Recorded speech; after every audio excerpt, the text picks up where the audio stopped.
오늘은 그냥 준비하지 않은 여담으로 좀 시작을 해보고 싶습니다. 저는 이 영상을 보시는 모든 분들이 제가 자주 드리는 말씀인데 진심으로 좀 다 잘 되셨으면 좋겠어요. 이게 얼마나 전달될지는 모르겠지만 멘토링 프로젝트 참여해 보신 분들은 좀 아실 거예요. 진짜 아실 거예요. 제가 얼마나 진심으로 여러분이 잘 됐으면 좋겠다는 마음을 가지고 있는지 멘토링 프로젝트 참여하신 분들은 한 진짜 100% 이 마음을 아실 거예요. 그 다음에 잘 된다는 게 여러분 사실 좀 막연한 얘기거든요. 그래서 그냥 막연한 걸 좀 넘어서서 구체적으로 정신적으로, 정서적으로, 육체적으로 건강하셨으면 좋겠어요. 그래야 뭔가 기반이 완성되는 거고 그런 기반을 통해서 목표한 거를 꼭 성취하시고 거기에 운이 좋으면은 좀 경제적인 부도 따라갔으면 좋겠어요, 여러분들을.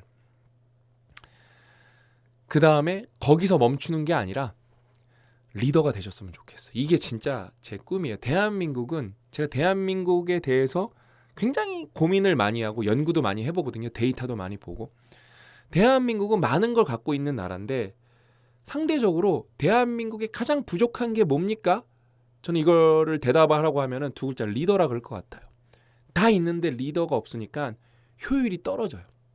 그러니까 운영체제, 소프트웨어가 너무 나빠요. 하드웨어는 너무 좋아, 대한민국은. 근데 리더가 없으니까 모든 게 비효율적이고 그러니까 좀 답답해.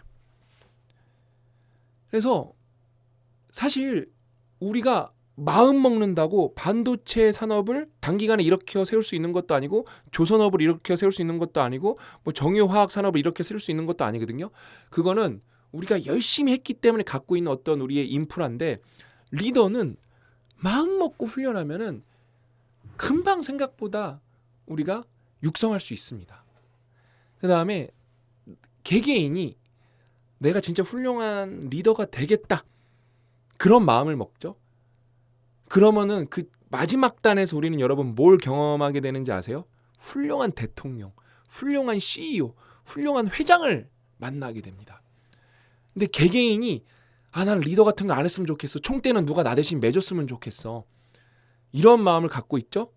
그러면 우리는 최악의 대통령, 최악의 국회의원, 최악의 리더, 최악의 CEO 이런 사람만 만나게 돼요.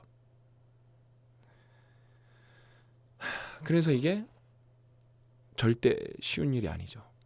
그렇죠? 그 다음에 우리가 잘 되려면은 이게 쉬운 일이 아니거든요. 여러 가지 방해 요소가 있어요. 어려운 지점들이 여러 가지가 있습니다. 대표적으로 운이 없으면 끝이에요. 그건 심지어 내 통제 소관도 아니야. 근데 통제 가능한 범위에서 진짜 어려운 것 중에 하나가 뭐냐면은 내가 나를 너무 모른다는 거예요. 이게 제일 어려운 부분이에요. 왜? 우리는 자기 자신을 가장 잘한다고 철석까지 착각하고 있거든요.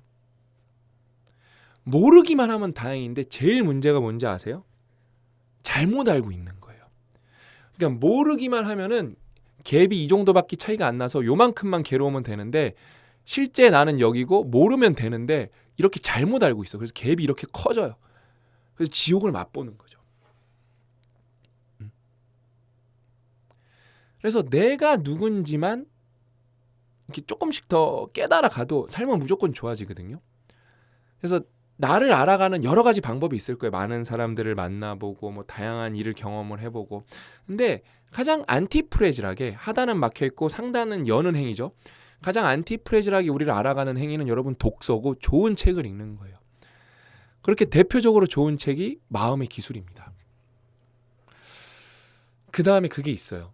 오늘이 여러분 인생 특강 10번째 시간인데 사실 이게 여러분 제가 열심히 찍고 있는데 힘듭니다.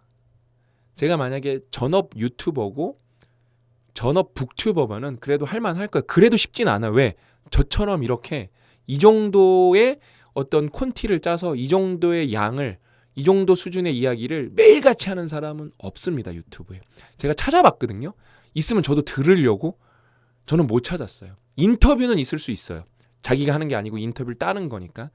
근데 자기가 공부해서 올리는 거는 뭐 어디 안 보이는데 되게 은둔 고수들이 분명히 있을 수도 있을 거예요. 근데 저는 못 찾았어요.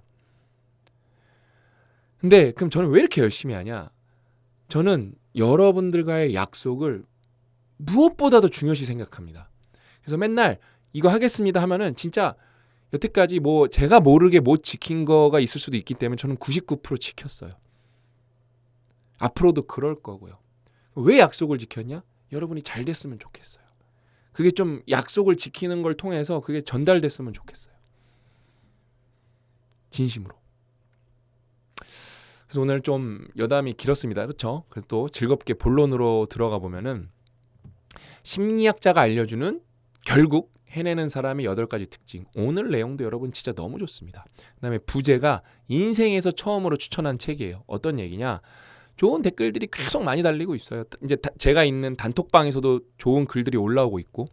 그래서 반짝반짝님께서 퓨처 셀프는 주변 지인에게 선물을 했지만 이 책은 마음의 기술은 처음으로 주변인들에게 추천을 했어요. 완전 최고입니다. 따봉해 주셨죠? 저도 추천 감사합니다. 이거 제가 단 댓글입니다. 너무 좋죠. 마음의 기술.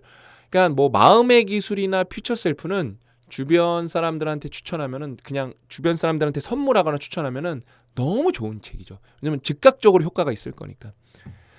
그다음에 이제 우리 희원님. 저희 영어 독립 끝장반. 영어 공부 단톡방에 계시는 분인데 희원님이 공부 되게 열심히 하는 분이세요. 발표도 몇 번 하셨고.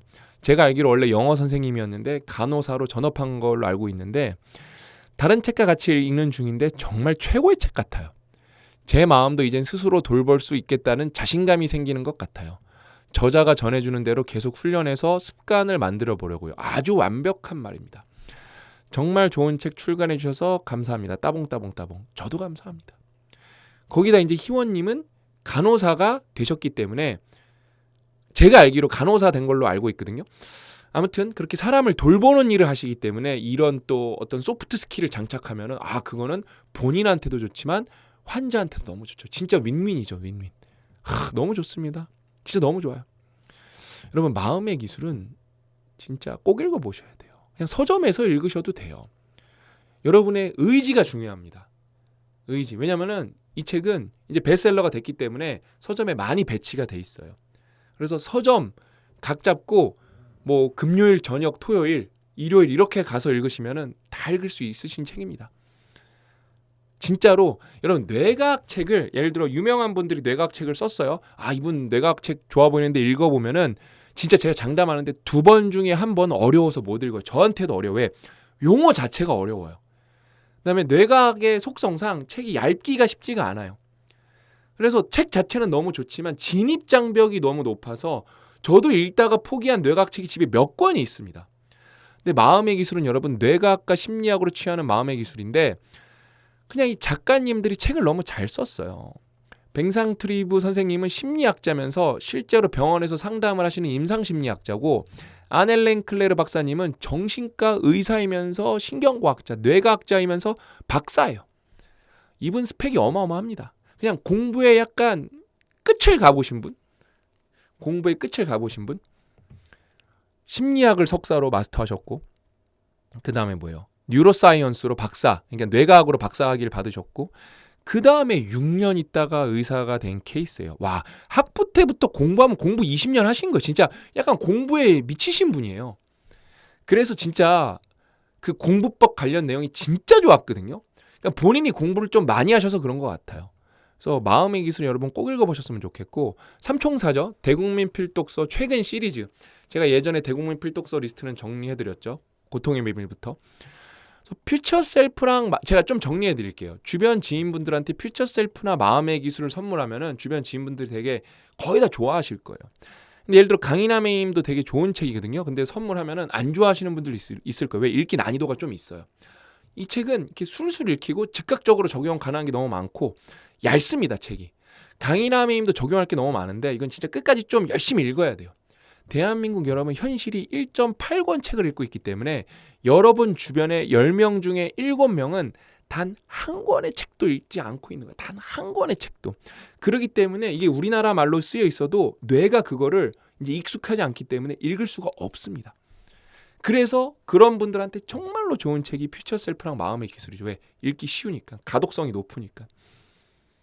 그래서 너무 좋은 책들입니다. 꼭 읽어보셨으면 좋겠고, 오늘 8가지 특징을 살펴볼 건데, 심리학 연구들과 학습 전문가들이 말하고자 하는 것은 무엇일까? 동기와 의욕을 높이기에 다음과 같이 조치를 취할 수 있다. 집중할 수 있는 환경 선택하기. 주의가 산만해지는 집보다는 도서관에서 일한다. 여럿이 함께 일하면 무료하지 않아 혼자일 때보다 어렵게 느껴지지 않는다. 어렵지 않게 느껴진다. 그러니까 저는 여러분 도서관, 그 구립도서관 이런 데를 진짜 자주 다녔어요. 카페에서도 많이 하고, 판교 저쪽에 5단지 살 때는 그 판교 어린이 도서관이라고, 거기가 사람도 생각보다 많지 않아서 자리 잡기도 좋고 적당히 사람도 있고 그 시설도 좋아갖고 거기 진짜 자주 갔었죠. 어린이 도서관인데 열람실은 누구나, 요즘엔 어떻게 되는지 모르는데 안 간지 꽤 돼갖고 그때 당신 됐었거든요. 그래서 되게 자주 갔었어요. 그 다음에 집중할 수 있는 여러분, 그러니까 환경을 정하는 게 의지보다 더 중요한 겁니다. 환경 설정이 반이에요. 의지는 4분의 1밖에 안 되는 것 같아요. 환경 설정 여러분 진짜 중요합니다. 번번이 방해하는 교란 요소 제거하기. 귀마개를 사용해서 주변 소음과 전화벨 소리를 차단한다. 과거의 집중을 방해하는 요인이 무엇인지 생각해 제거한다. 근데 이걸 할 수가 없어. 과거의 집중을 방해하는 요인이 무엇인지 우린 몰라요. 그래서 써봐야 돼요. PDS 다이어리를. 그러니까 써본 사람만이 자기에 대해서 알 수가 있어요. 우리가 서두에 얘기했잖아요. 우리는 우리 자신에 대해서 몰라요. 그래서 여러분 데일리 리포트 진짜 시간 단위로 한번 써보죠. 인생 경험입니다. 그거를 한 진짜 1년만 써보시죠. 나에 대해서 메타인지가 확 올라가요. 그 다음에 여기서 단순히 귀마개를 사용하고 주변 소음과 전화벨 소리를 차단한다가 아니라, 저는 대학교 때도 그래서 성공한 것 같아요. 공부할 때는 핸드폰을 사물함에 넣어놨었어요. 사물함. 왜냐면은 정말로 저한테 올 중요할 전화가 없거든요. 그래서 지난번에 제가 정리해드렸잖아요. 단순히 차단하는 것보다 핸드폰이 안 보이는 상태에서 차단하죠. 환상적입니다. 집중력 진짜 많이 올라갑니다. 그다음에 과업 완수의 보상 정하기. 할 일을 완수하면 나에게 어떤 이익들이 돌아올까? 과업의 단계별로 보상을 정할 수 있을까? 잘했을 때 혹은 실패했을 때는 어떤 감정이 들까? 이거를 제가 PDS 다이어리 쓰는 분들 보면서 좀 알게 된 건데 되게 좋은 것 같아요. 우리가 평소에 하고 싶은 어떤 욕구를 충족하는 것들 있잖아요. 먹는 거가 될 수도 있고 뭔가 좋은 걸 사는 거 될 수도 있는데 그걸 평소에 안 하는 거예요. 예를 들면 단어 500개 외웠을 때, 몸무게 감량 얼마 했을 때, 근육량 얼마 올렸을 때만 하는 거예요. 그럼 되게 좋아요. 그러면은 지출도 줄일 수가 있고 지출을 하면서도 어떤 죄책감도 안 들고 되게 뭔가 성취감이 크게 들고. 그러니까 나한테 아무 때나 사는 게 아니라 이것만, 여러분 진짜 별거 아닌 것 같죠? 이것만 잘해도 생각보다 아웃풋을 되게 많이 늘릴 수가 있습니다. 그다음에 여기 퓨처 셀프 해놓은 이유가 요것 때문에 그랬는데 계속 퓨처 셀프 얘기해요. 과업 인지하기 어떻게 볼 것인가? 나에게 해가 되는 일인가? 아니면 자존감에 도움이 될 수 있는 도전인가? 제약인가? 놓쳐서 안 될 기회인가? 피하면 문제를 해결할 수 있는가? 나에게 중요한 일에 가까워지는가? 이 말 자체가 비슷한 말이 퓨처 셀프에 많아요.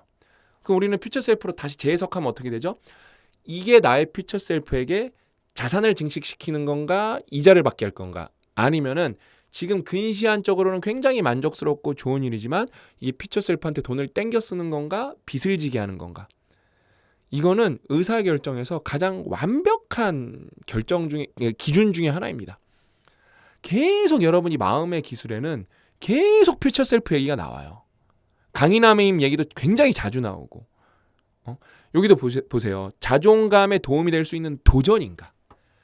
도전을 해야, 그 다음에 도전을 성공을 해야, 심지어 도전을 해서 실패해도 내가 그걸 받아들이면서 그래야 자존감이 올라가지, 마음 먹는다고 자존감이 안 올라간다니까요. 근데 우리는 너무 자존감 낮게 오래 살아서 그냥 자존감을 올려야 돼. 그렇게 잘못 알고 있다니까요. 그 다음에 난이도 조절하기. 완수하기 쉬운 과업은 동기부여가 되지가 않는다. 반면에 너무 어려운 과업은 의욕을 잃게 만든다. 이거 몰입 이론에 대해서 두 줄로 잘 정리하신 거예요. 이게 여러분 이 두 줄이 몰입 이론이에요. 어떻게 하면 부족하지도 않고 넘치지도 않게 도전할 수 있을까? 과업 완수에 필요한 특정 방법이나 능력이 부족하다면은 주저하지 말고 조언을 구한다. 그러니까 방금 여기 제가 말씀드린 게 뭐예요? 뇌과학 책을 내가 읽고 싶어. 그래서 아무거나 이렇게 뽑았어. 근데 책이 두꺼워. 근데 용어가 너무 어려워. 그럼 못 읽는다니까요. 일단 이런 기초적이고 되게 일상에서 도움이 되는 내용이 많은 뇌과학책을 정한 다음에 그래 전전두피질 이런 거구나, 편도체가 이런 거구나, 기저액이 이런 거구나, 그 정도만 알아서 일단 그 지식은 이해를 했어. 그 다음 이제 또 다른 뇌과학책 갔을 때 이미 그건 알고 이제 다른 거 모르는 것만 이제 돌파해 나가면 되니까 그때 할 만한 건데, 내가 의지가 넘친다고 해서 막 두꺼운 뇌과학책을 잡았다, 쉽지 않습니다. 쉽지 않아요. 쉽지 않아요. 그 다음에 이제 분량 정하기. 과업의 분량이 많으면 시작하기도 전에 의욕을 잃는다. 가벼운 마음으로 시작할 수 있도록 과업을 단계별로 세분할 수 있는가? 제가 1독하기에서 알려드렸죠. 그래서 그냥 읽는 게 아니라 이 챕터는 몇 페이지인가를 보고 읽어야 된다니까요. 그 분량을 알면은 내 퓨처 셀프를 아는 거기 때문에 확실히 그 시간은 집중을 할 수가 있어요. 근데 만약 분량을 모르는 상태에서 이걸 계속 읽으면 중간에 끝나거든요. 그럼 다음에 읽을 때 그게 좀 이어지지가 않아요. 한 챕터 끝나면은 내가 그래도 그 챕터를 소화했기 때문에 다음 챕터 넘어갈 때 좀 생각보다 수월하거든요. 근데 이게 중간에 끊겨 있으면은 그게 예를 들어 내가 5분의 3까지 읽었다 그 챕터에, 그러면 다시 읽을 때 5분의 2부터 시작하는 느낌인 거예요. 그러다 분량을, 그러니까 그다음에 여러분 왜 마음의 기술이나 퓨처 셀프가 왜 읽기 쉬운 책이냐면은 한 챕터 한 챕터가 굉장히 짧아요. 그래서 1.8권 평균 책을 읽고 있는 대한민국 현실에서는 진짜 이런 책들이 읽기가 굉장히 수월한 책들입니다. 우리나라가 평균 1년에 책 12권 읽으면 강인함의 힘도 제가 볼 때 쉬운 책이에요. 강인함의 힘도 사실 어려운 책이 아니거든요. 근데 쉽다고 말씀을 드릴 수가 없어요. 현실이 그렇기 때문에. 솔직히 강인함의 힘도 여러분 어려운 책은 아닌데 대한민국에서는 어렵다. 1.8권 읽고 있기 때문에. 그래서 우리 스터디형 가족 여러분들한테는 그렇게 어렵지 않은 책일 거예요. 솔직히. 되게 읽기 좋은 책일 거예요. 그렇죠? 과업으로 인한 불안 다스리기. 휴식을 취하고 마음 챙김을 훈련해서 불안을 잠재운다. 자신감을 잃게 만든 과거의 실패를 절대적으로 여겨서는 안 된다. 결국 실패했거나 부분적 성공만 했다면 나쁜 결과일까? 아니죠. 실패와 부분적 성공 모두 인지 재구조화를 적용할 수 있다. 이런 거 여러분 다 이제 직접 읽어보셔야 돼요. 상상 속 노출 훈련을 통해 과거의 실패에 대한 감정의 강도나 예상되는 미래에 대한 불안을 줄일 수가 있다. 이게 다 한 챕터로 나오는 내용입니다. 그러니까 진짜 책을 직접 읽어보셔야 돼요. 저는 그래서 오늘 이 영상 찍을 때 조금 힘이 딸렸어요. 그래서 또 이렇게 눈을 가리고 뭘 했냐, 좋은 일을 또 떠올렸고, 이제 좋은 일 떠올리기를 오래 하니까 기술이 굉장히 좋아졌어요. 오늘은 대학교 1학년 때만 내 추억을 회상해보자 해서 엄청 열심히 회상을 해보니까 뭐 제가 대학교 1학년 때 처음으로 첫 학기에 4점을 넘었거든요. 그것도 생각나고 친구들이랑 좀 놀러 갔던 것도 생각나고 뭐 이것저것 생각이 나더라고요. 그래서 되게 재밌었어요. 근데 또 기분이 좋아지더라고요. 그러니까 별거 아닌데 여러분, 우리의 뇌를 어떻게 컨트롤할 것인가가 전부예요. 전부입니다. 네, 마지막으로 오늘 미루라는 유혹에 빠지지 않기. 오늘 완수하지 못한 일은 내일 천천히 처리해도 된다는 생각의 함정을 다룬 것이 바로 방치된 쓰레기 봉투이다. 이거 재밌어요. 이게 다음 특강의 하나의 주제입니다. 다음 특강에서 보시면 돼요. 지연 행동은 좋은 친구인 척하며 인생을 즐기라고 충고한다. 진짜 이거 나쁜 사람이죠. 이렇게 많은 사람들. 하지만 실제로는 문제를 더 악화할 뿐이다. 유튜브나 방송에 나와서 여러분 인생 즐기세요, 여러분 인생 괜찮습니다 말하는 사람들 중에 여러분 인생 진짜 진심으로 걱정하는 사람 별로 없어요. 뭐 앞뒤 맥락 다 따져봐야겠지만 어쩔 수가 없습니다. 최선을 다하면서 거기서 만족을 누리시고 거기서 즐거움을 찾으셔야 돼요. 그러니까 소모적인 거에서 즐거움을 느끼고 멍 때리는 거에서 즐거움을 느껴라. 그거 되게 위험한 발언입니다. 근데 그런 발언을 하는 분들이 꽤 많죠. 왜냐면 그런 발언을 하면 인기를 좀 얻으니까, 뭐 힐링 된다고. 저같이 뼈 때리는 말 하면은 싫어하시는 분들이 더 많겠죠. 그렇죠? 근데 어쩔 수 없습니다. 진실이니까. 그래서 오늘 8가지를 여러분 공부를 해봤어요. 그 다음에 오늘 좀 사족으로 얘기를 많이 했는데, 여러분 마음의 기술은 진짜로 좋은 책입니다. 정말로 꼭 읽어보셔야 돼요. 안 읽어보면 여러분만 손해고 서점에서 읽어보세요. 서점에서 읽어보셔도 충분합니다. 그래서 이거 소장각인데 그때 사셔도 늦지 않아요. 근데 제가 장담하는데 이건 소장각입니다. 진짜로. 왜냐면은 여러 번 밑줄 치고 여러분 요약하면서 읽으셔야 돼요. 근데 또 경제적으로 당장 뭐 2만 원이 정말로 힘든 분들은 서점에서 읽으십시오. 아셨죠? 그래서 오늘 이야기는 여기까지고, 저는 다음 시간에 또 알찬 내용을 준비해서 이제 20강 해서 3강까지가 4강 남았죠. 진짜 뿌듯하네요. 이 대작이 완성됐다는 게 정말 뿌듯합니다. 앞으로도 많은 분들 유연함의 힘 특강 아직도 많은 분들이 보거든요.